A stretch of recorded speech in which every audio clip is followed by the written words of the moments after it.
तो प्रदेश की सबसे बड़ी रीट परीक्षा का आयोजन 26 सितंबर को किया जा रहा है। सरकार ने इसके लिए बृहद स्तर पर तैयारियां भी की है।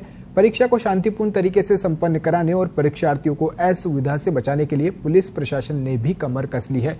पुलिस की तैयारियों को लेकर एडिशनल कमिश्नर राहुल प्रकाश से खास बातचीत की है हमारे वरिष्ठ संवाददाता ललित तिवारी ने। आइए आपको सुनाते हैं ये खास बातचीत।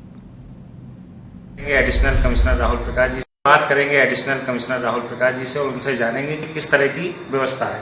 सर, पत्रिका टीवी में बहुत बहुत स्वागत है आपका। किस तरह से पुलिस की व्यवस्था रहेगी? बहुत बड़ी जिम्मेदारी है पुलिस की, किस तरह से रहेगा? हम मानते हैं कि एक चुनौती है पुलिस के लिए भी, प्रशासन के लिए भी, सरकार के लिए, लेकिन जिस तरह के प्रयास हुए हैं वो सर्वोच्च स्तर से लेकर के सबसे अंतिम जो हमारे कार्मिक है वहां तक प्रयास हुए हैं।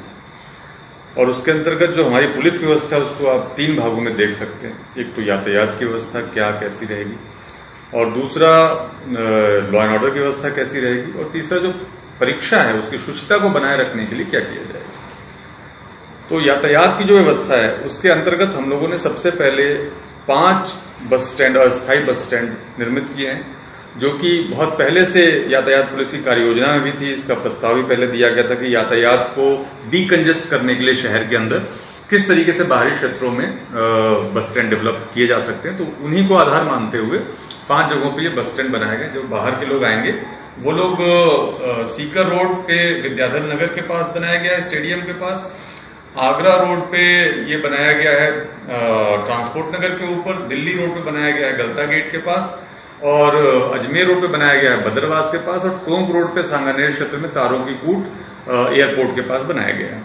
तो इन जगहों पे सारी बसें आकर के यहीं टर्मिनेट हो जाएंगी, सिंधी कैंप तक नहीं जाएगी। तो अंदर यातायात की व्यवस्था जो है, प्रभाव जो है, दबाव जो है वो कम हो जाएगा। यहां से अंदर जाने के लिए छोटी गाड़ियां, मिनी बसेज, मिडी बसेज, जो आपके ई रिक्शाज होते हैं, ऑटो होते हैं, दूसरे जो भी टाटा मैजिक है, वो सारी उपलब्ध रहेंगी, जिससे कि लोग अंदर जा पाएंगे। दूसरे चरण में यातायात में ये किया गया है कि जहां जहां पे सेंटर से उनकी स्टडी की गई कि जहां पे ज्यादा सेंटर से वहां पे अंदरूनी सड़कों पे भी यातायात का दबाव होगा, तो उन जगहों पे भी अभी से चिन्हित करके ट्रैफिक पुलिस और जिले का पुलिस लगाई जा रही है, जिससे कि अंदरूनी सड़कों पे भी कोई ट्रैफिक जाम नहीं हो। सर, जो नकल गिरोह सक्रिय हैं और इस तरह की जो अफवाहें आ रही हैं उस पर किस तरह से लगाम लगाई जाएगी, और परीक्षा में नकल रोकने के लिए किस तरह के उपाय किए गए हैं? सबसे पहले तो मैं परीक्षार्थियों से कहना चाहूंगा कि नकल को लेकर के जो बात आती है, या जो पेपर आउट करने की अफवाहें आती हैं, सिलेक्ट कराने की बात पे लोग दावा करते हैं, ये अधिकांशतः झूठे हैं, धोखेबाज हैं, आपके साथ फ्रॉड करने की कोशिश करते हैं। और आपका सिलेक्शन अगर अपनी मेरिट से होगा तो आपके पैसे रख लेते हैं, और अगर आपका नहीं हो पाता है अपनी मेरिट के कारण तो वो पैसे वापस कर देते हैं। तो बिल्कुल भी इनके झांसे में नहीं है, इनके पास कोई सामान नहीं होता।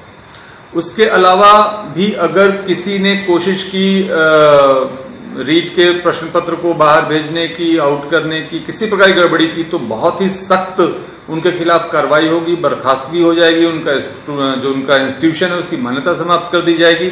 तो कोई भी इस तरह की बात नहीं सोचे। और अगर कोई परीक्षार्थी उसमें शामिल पाया गया तो आप सोच सकते हैं कि ये परीक्षा में अगर मान लीजिए उसका नहीं भी होता है, लेकिन अगर बदमाशी करता हुआ, कोई चीटिंग करता हुआ पकड़ा गया, तो फिर कभी भी उसका किसी भी परीक्षा में नहीं होना है, उसका पूरा भविष्य खराब हो जाएगा।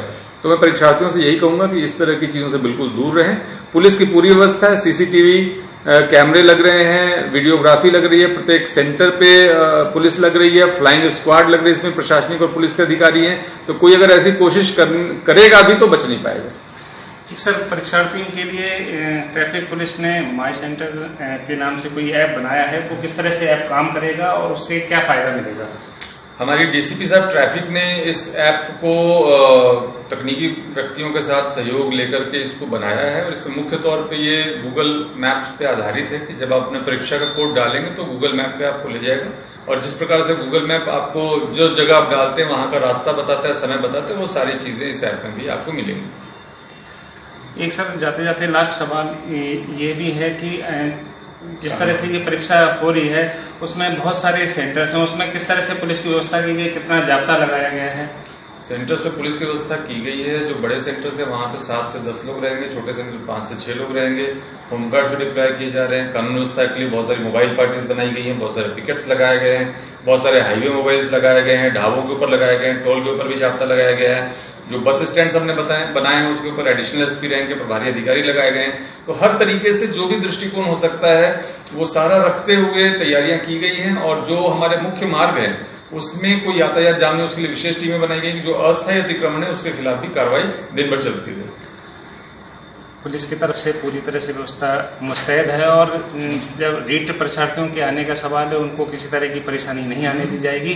पत्रिका टीवी के लिए ललित तिवारी, जयपुर।